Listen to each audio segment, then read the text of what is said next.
only 100 years. I have the 200-year version. What day are you talking about, Rabbi? For Jonathan. Did I give you that date yet? No, right? Didn't you want to know his, what did you wanted to know his, I can't see you, hold on. Here we go. I'm sorry. I was wondering if his parasha, it was the same as, Marley. I forget. I'll look, so I don't have that book at home, but I did look. okay. I haven't forgotten. Okay. You've had other things to do with. Yeah, but it's still on my list. Let's see. So our internet's working. 3 minutes. 3 minutes to do your email text messages. 3 minutes. Very nice. How are you guys doing? Good. We're doing good. I'm lucky I married young. That's it. That's thank God. It's actually nice having our college kids home. It's actually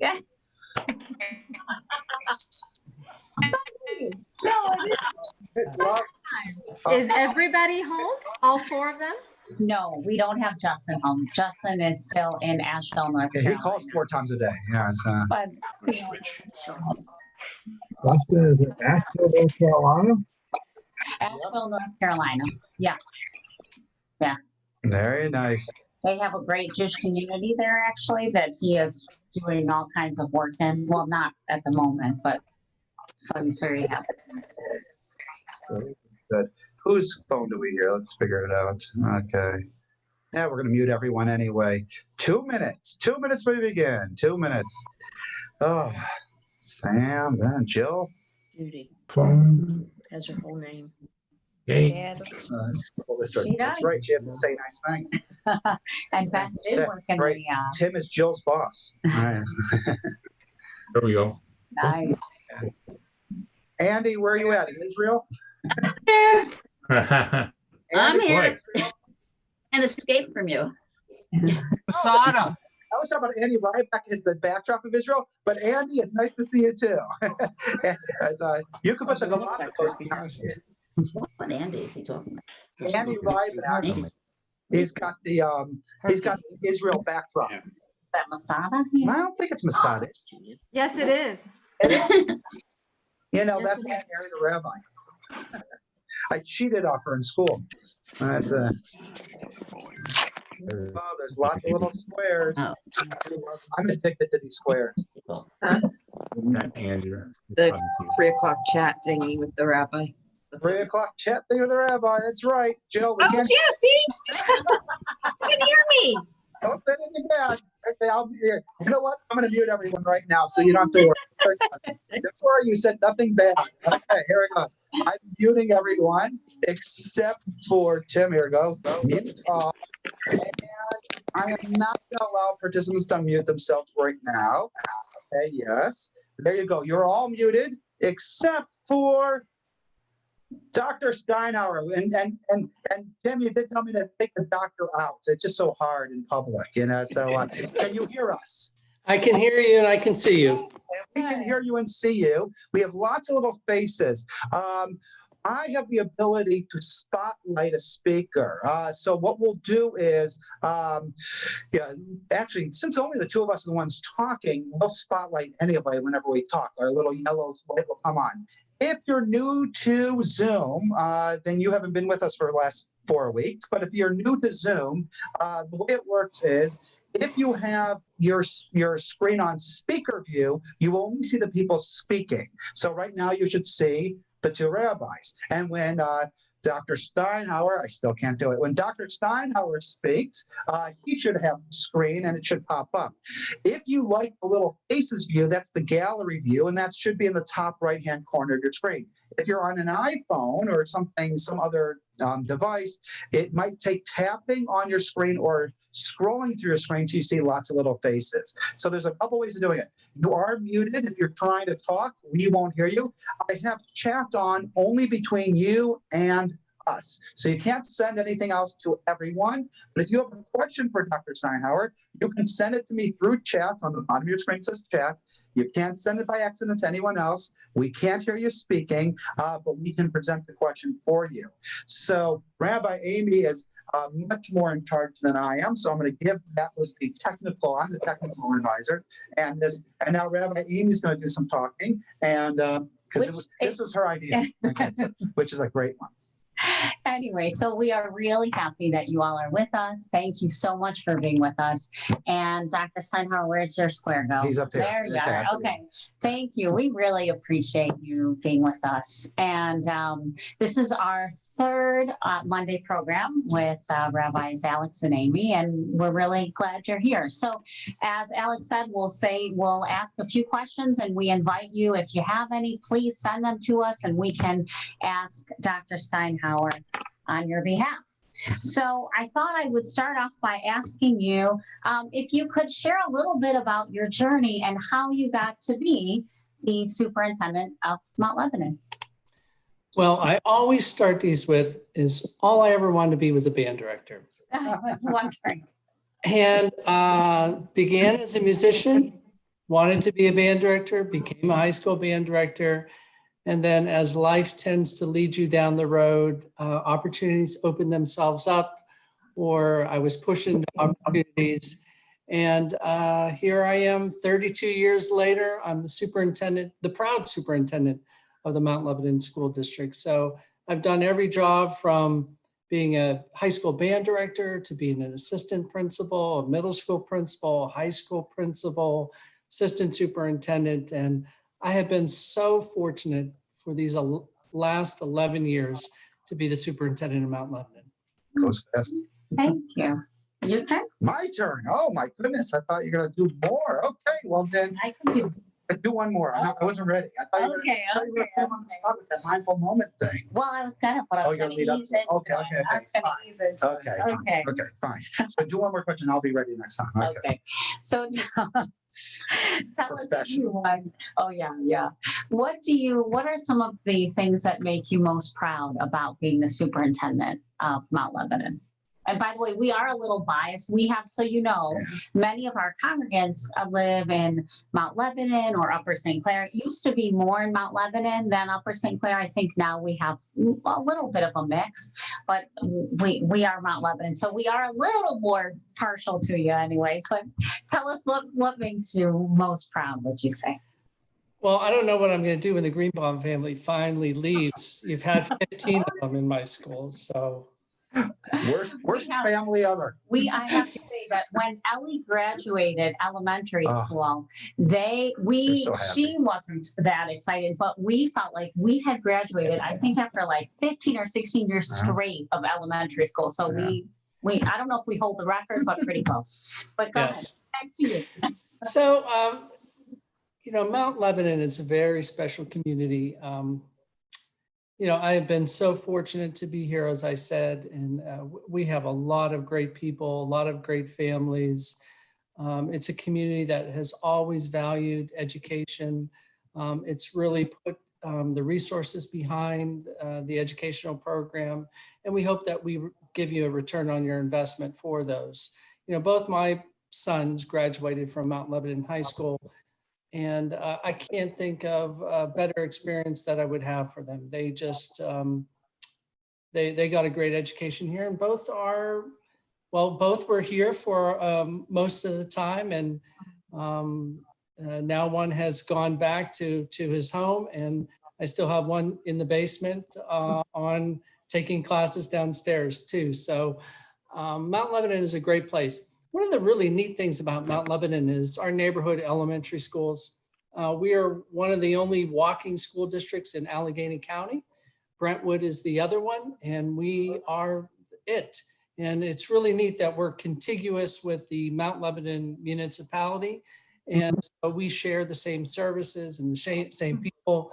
And I can tell you there's no other community like this that supports its schools and supports its educational programs like Mount Lebanon. So I couldn't ask for a better place to be. We live in the community.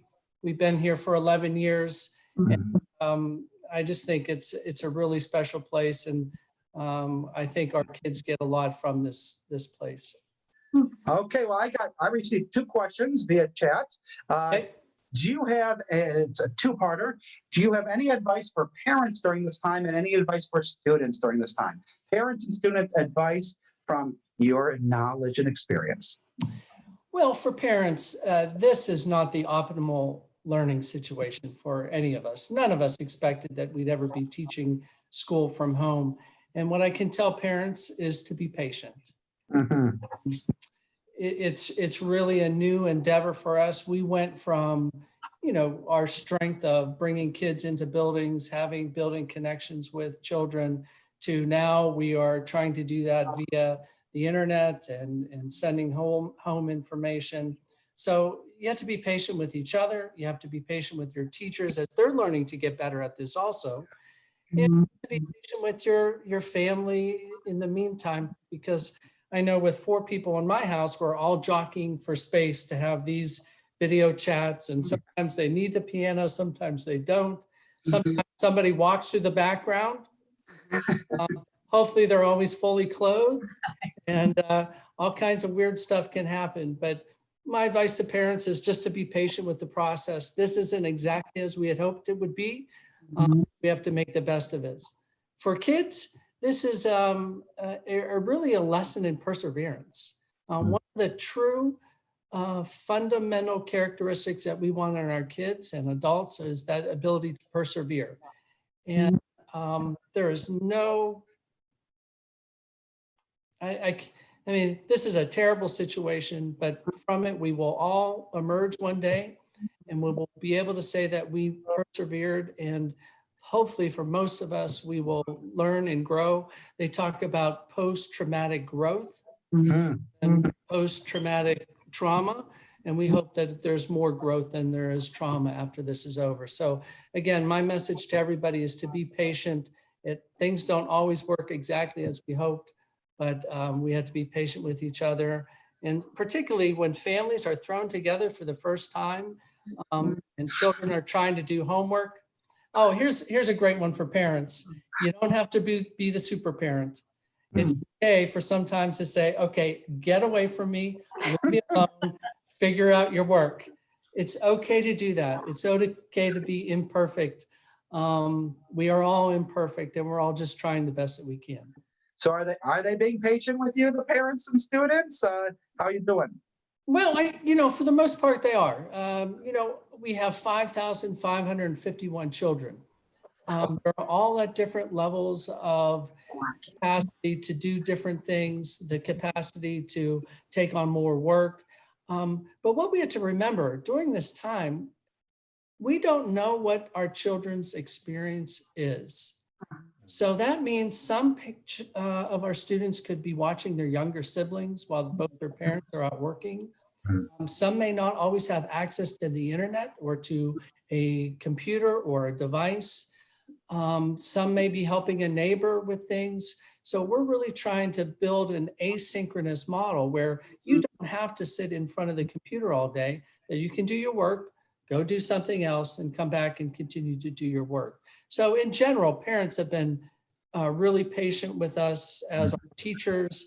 As you can imagine, with I think there's 450 teachers. They're at varying levels of their sophistication with technology too. And we're trying to do a lot of professional development with them to help them bring them up to speed. So it's a challenge for everybody. I'm curious, one of the things that we really have been trying to do, and you're a part of that effort by being here with us, so thank you, is build community. So for us, community is such a huge part of our faith, and so we're doing all this Zoom stuff to bring people together. And I know that that hasn't been a part of what has been going on with the school, as far as I understand it. Can you speak a little bit to that, if you don't mind?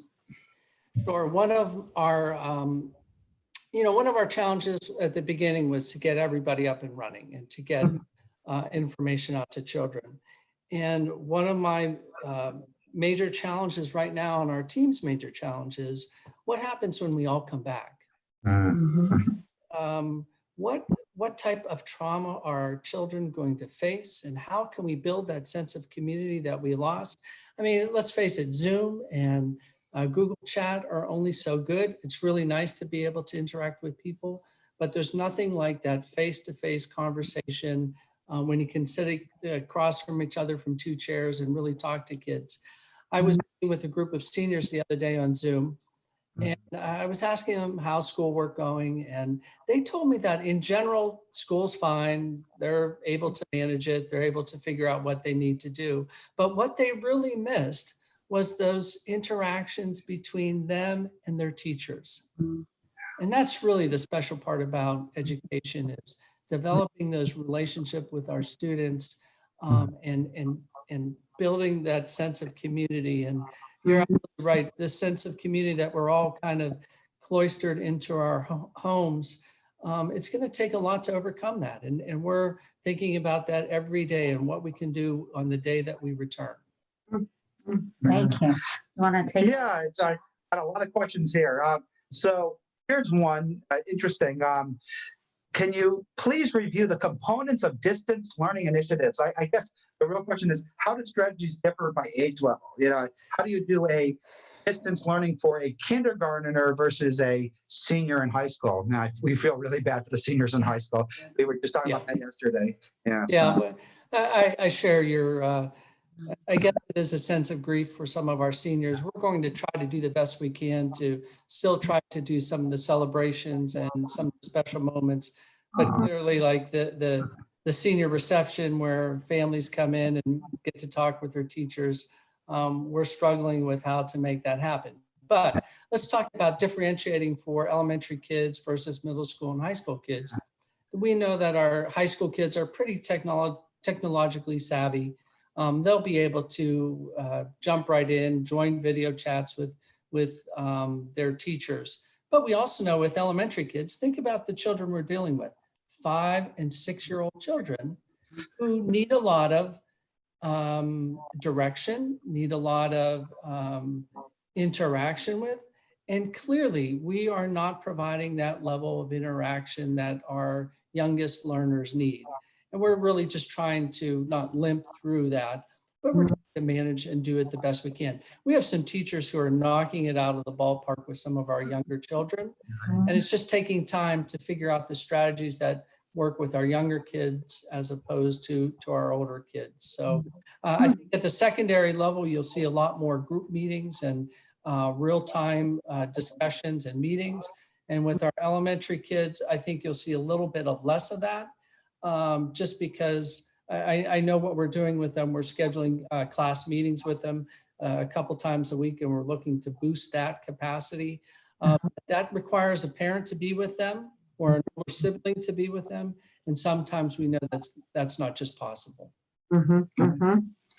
Thank you. We received a question. Is there concern that a segment of the school population does not have sufficient motivation to maximize their learning opportunities and fall behind? And if so, will there be ways to identify them and try to remedy? Right, as there's motivation, I also think there's people who are there any people who don't have the ability to do this technologically, or does every single all 5,500 students have computers and microphones and cameras? So I guess I see the question as motivation. I also think opportunity about identifying and trying to remedy falling behind. That's a tough one.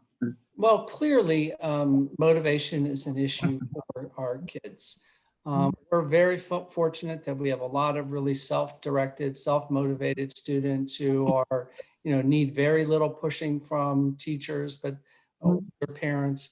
But clearly we know with 5,500 kids, there are some children who are not getting the instruction that they need. Now, we are aware of every child who hasn't logged on to the system at least once. Our school counselors and our high school principals, middle school principals are reaching out to those children to find out, is it an issue of not having access to technology?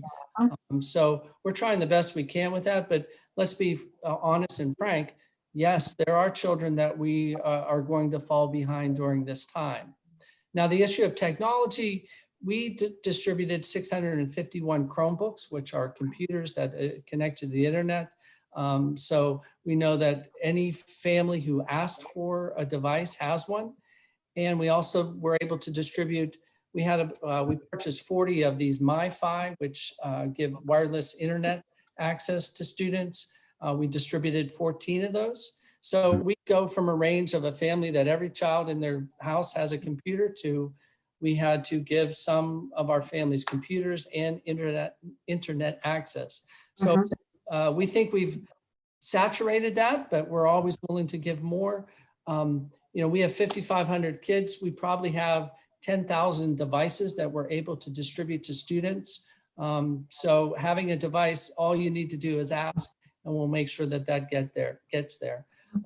Again, let's go back to the issue of motivation, because really for me, you can imagine some of the children who aren't motivated to do the work, that they'll just get behind.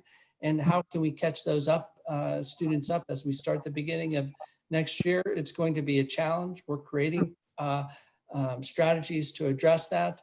But we know that regardless of what the circumstance is, there may be some situations where we have to catch some kids up at the beginning of the year.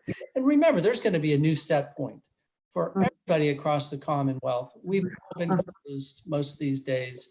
The set point is going to be a little bit lower just because we know that they missed out on almost 2.5, 3 months of instruction. So we're aware of that.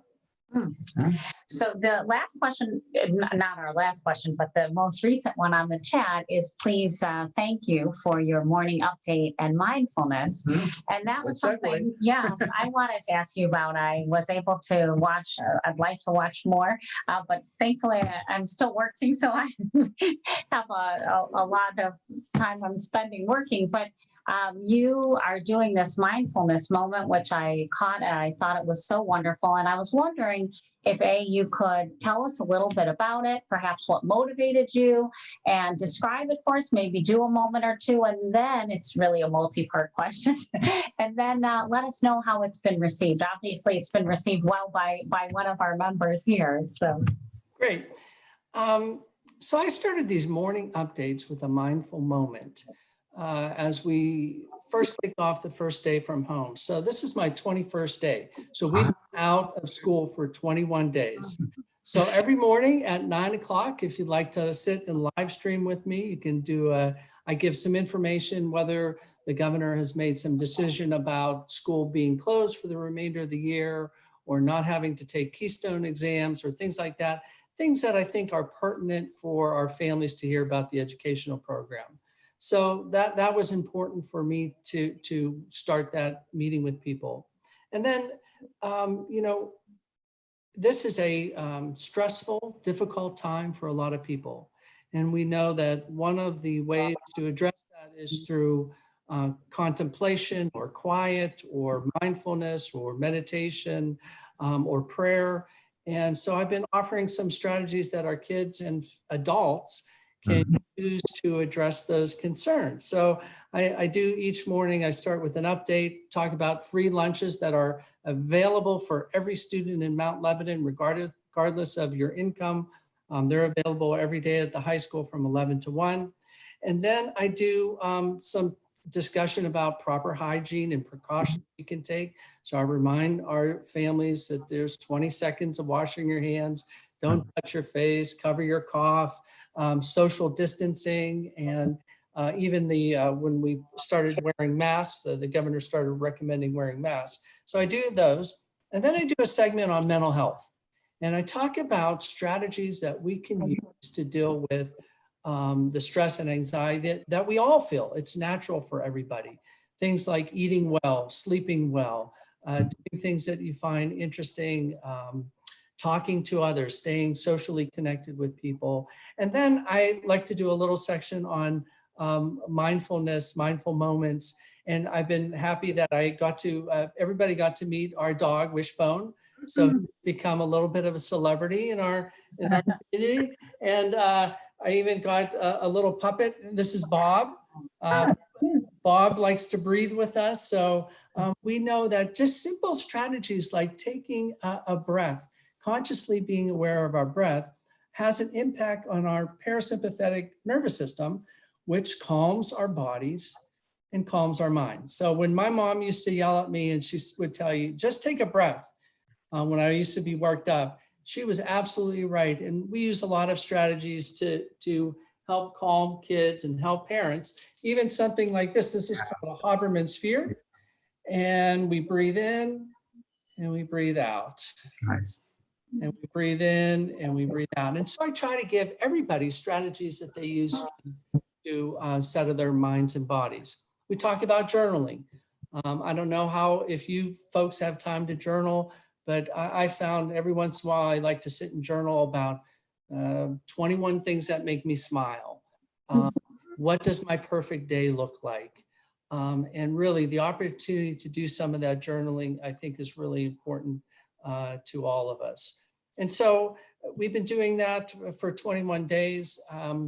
Just like everything else, it takes practice. I invite people to join me in meditation at the end of our sessions. And if they'd just like to close their eyes and take a snooze for a few minutes, they can do that. Or if they just need to take a pause in how busy their day is. I think any strategy that I can give kids and adults to help deal with this overwhelming sense of doom or fear or whatever it is, we all have cycles where we go up and down. Some days we feel great, other days we don't. I think giving kids the capacity to do those is really one of my missions to our community. And then we always end with a little self-compassion, because we know we beat each other up, and sometimes the only person that's going to be nice to you that day is going to be yourself. So we always end with may you be happy, healthy, and peaceful. And we just do that. It takes about 14, 15 minutes a day. And it's really a great way for me to start. And I have gotten some good feedback about things we've done. Today we did a gratitude flower, which you cut out a circle and then you cut out petals and you put the names of things that you're grateful for on that petal, and you just tape it together. And I put it in my window, and I was very grateful for all the leaders at our school that are helping us get through this difficult time. So that's kind of my morning routine. I love it. I look forward to it. Wishbone likes it. He's become a celebrity. And even Bob has become a celebrity too. So. Well, I have to say, I think we are very lucky to have you as our superintendent. I know you probably have a question. So yeah, we have about 50 people watching and about 150 questions. Now, can anyone get these morning updates, or only people who are students? Because I have some people asking, we'd like to see it too. Is there, I don't know if Sissy can send it to me in text or something. Can anyone see this? We want to respect your privacy. Everyone in the world gets to see my living room every morning. So how can someone find these morning updates? So they go to the district's website and you press under superintendent and you'll see morning updates and mindful moments. But Rabbi, I will have Sissy Bowman send you a link. So if you want to send it out to your community, they can watch it real time, or they're all been archived. So you can go down and look through those. And they're also, if you search YouTube, you can press in Tim Steinhauer morning updates and mindful moments, Mount Lebanon. And somewhere you'll come across where we've been putting them all on YouTube too. So people are watching them all different times of the day. I usually have about 300 or so live people in the morning. And then by the time the day is over, usually we have about 1,000 hits. So I know people are watching it, and I'm just happy to provide our community with a service. And for me, I feel like I'm giving something directly, because the superintendent normally doesn't teach. No. So this is really my opportunity to go back to teaching something and try to give people a little sense of optimism and encouragement that we will get through this. And there are a lot of great, strong, smart people working very hard. And we will get through this one day. And I'm just trying to give you a few tools for your toolbox to get you through that day. Beautiful. I'm curious, what has been the hardest part of this experience for you? What'd you say? Well, it's the same thing for you. You don't get to see your people. Mm-hmm. That sense of community, you know, even though I see my leadership team every morning, we have a standing meeting at 9 o'clock or 9:30.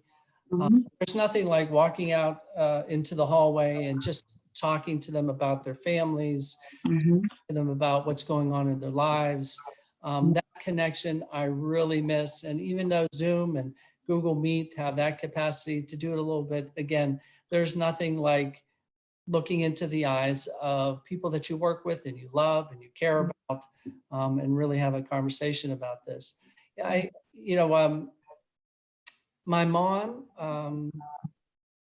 went into memory care about 2 months ago, and I saw her for about a month.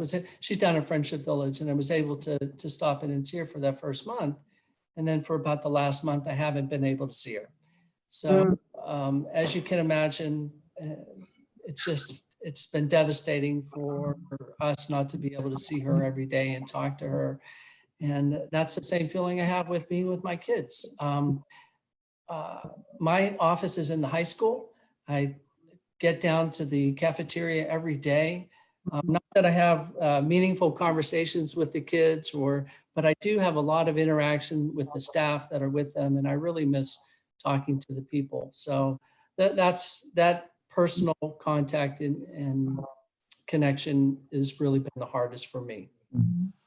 I got one here. Are there any nice stories you can share about with us about teachers or students or parents that have happened during this time? So some nice story that you have. So what do you got? Yeah, we have, I got to tell you, as I said, we have 450 faculty members and support staff who have really reached out and really got, most of them, pretty much everybody has gone above and beyond to make those connections.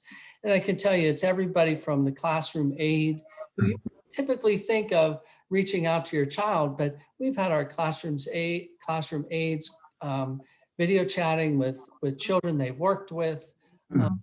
I give you a specific example. One of our elementary teachers put together Ziploc bags of materials and went around from house to house and put the bag on their front porches, and then let them know that they were out there, and just wanted to put a little personalized note in them with some work that they could do.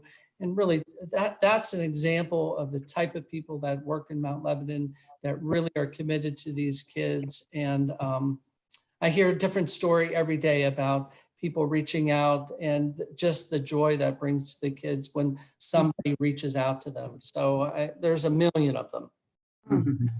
Well, I want to thank you so much for being here with us. And I think that's a great place to end. And we want to let everyone know that we hope you'll be with us, but we're not done saying goodbye and thank you to you just yet, Dr. Steinhauer. But before everyone clicks off, we want to let you know that next week will be right before Yom HaShoah, right before the day that we remember the Holocaust, although we should, and we do remember all the time. But we will have Tiny Brett and Sonia Weimer with us, and it's Tybee's mother and father, Leon and Sarah Brett, were Holocaust survivors. They've since passed on in recent years, but Tybee and Sarah will be with us and will share their stories with us, and so that we hope that you'll be with us next week as well. And Dr. Steinhauer, we just want to thank you so much for being with us and for being our superintendent. And I'll keep your mom in my prayers.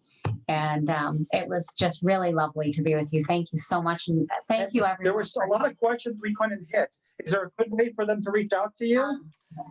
My email is always available, so they can reach out to me through email, or I do have a Twitter account. It's at MTLSD Super.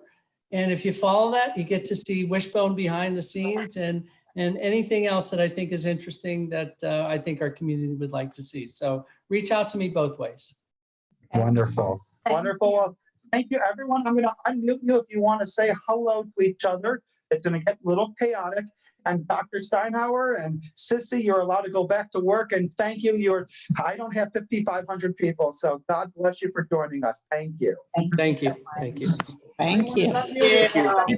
Thank you so much. Wonderful. Thank you. Steve looks good in his picture. Wonderful. Very nice. Great. Thank you so much. Judy's on twice. How's everybody doing? It's we're hanging in there. Thank you. Yes, Yeah. it was. Thank Bye. He's terrific. He's wonderful. Yeah, he's unbelievable. He's legit. Beth, that Very good. shit, I didn't know if I could ask it either. But Beth, that's, I'll email. yeah, I want to know too. I'll email. But Thank you. tell him I worked for him. I'm a former teacher at Okay. mostly at the middle school, Ah. junior high. What school Right, did you do? right. I was at Mellon most of my life.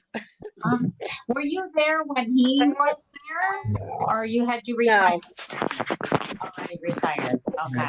And I, there's and her I, mom. I retired early. Hi, Mom. No. That's my mom, Sharon Schomer. Yeah, That's my mom. yeah, that's very Mom. nice. Everyone. Ah, Yeah. Very nice. Okay. Anything we can do for anybody? Days of matzah, I think the everybody. next, we have I services in know. 28 minutes. Few meetings between now and then. Thank you. Bye, Mom. Thank you. Thank you for doing this. Oh, thank you. We're going nowhere. Thank you. Thank you. Bye-bye. Thank you so Care. Be well, everyone. Thank you. See you all when we can. Wonderful.